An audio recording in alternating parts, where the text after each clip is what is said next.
You just got promoted. Or maybe you landed a job you've been working toward for years.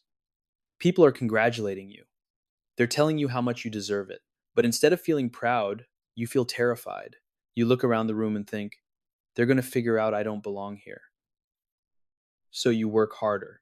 You stay late. You over prepare for every meeting.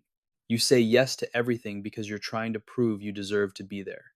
But no matter how much you achieve, the feeling never goes away. Every success feels like a fluke. Every compliment feels like a lie. And you're constantly waiting for someone to expose you as the fraud you believe you are. If this is you, you're experiencing imposter syndrome. And today, we're going to decode why high achieving people feel like frauds and give you a blueprint to break free from this exhausting cycle. Let's start with the psychology. Imposter syndrome is not about lacking skill or competence. It's about how you interpret your success. When you achieve something, your brain has two options. Option one is internal attribution. I succeeded because I'm capable. Option two is external attribution. I succeeded because I got lucky, or people were nice, or the task was easy. People with imposter syndrome always choose option two. But here's the twist. When you fail, you do the opposite. You attribute failure internally. I failed because I'm not good enough. So you're stuck in a trap where success is never yours, but failure always is. This creates a distorted reality where no amount of evidence can convince you that you're competent. But why does this happen? Research shows that imposter syndrome is most common in high achievers, perfectionists, and people from marginalized groups. If you grew up being praised for being the smart one or the talented one, your identity became tied to performance. You learned that your worth was conditional. You had to keep achieving to keep being valued. So now, every new challenge feels like a test of your worth, not just your skill. There's also a phenomenon called the spotlight effect.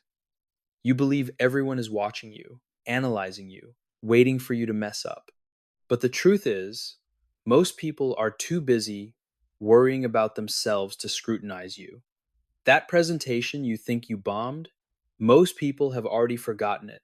That awkward thing you said in the meeting, no one else is replaying it in their head.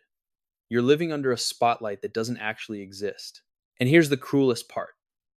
The more competent you become, the worse imposter syndrome gets. This is called the Dunning-Kruger effect in reverse. When you're a beginner, you don't know what you don't know, so you feel confident. But as you gain expertise, you become aware of how much you still don't know. You see the complexity, the nuance, the gaps in your knowledge. So you feel less confident, even though you're objectively more skilled. Meanwhile, the actual incompetent people around you feel completely confident because they don't know enough to doubt themselves. So you're surrounded by people who seem sure of themselves, and you assume they must know something you don't. But often, they're just less aware.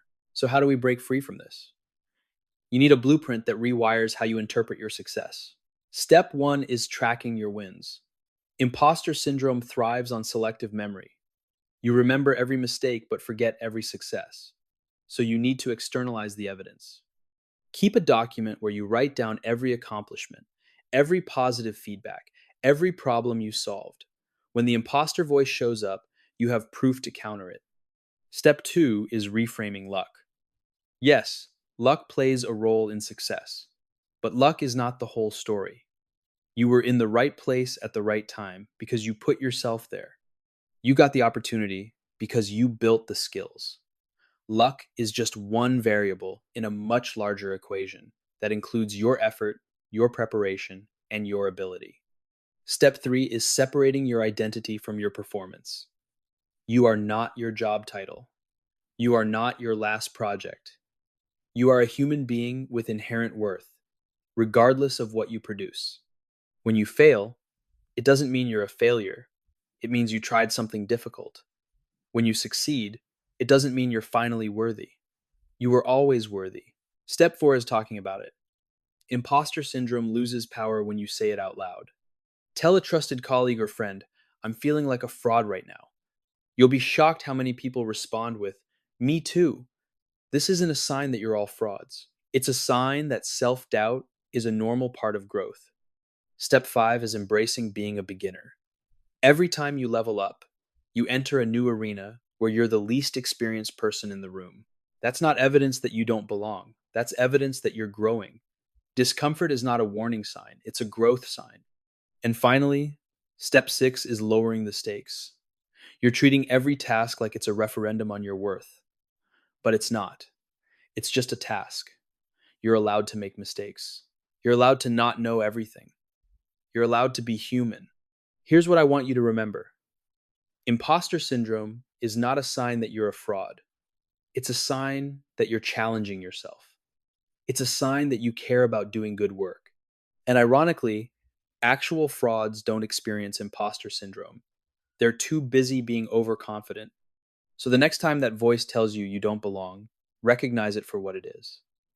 It's not truth, it's fear. And fear is not evidence. Your achievements are real. Your skills are real. And you belong exactly where you are,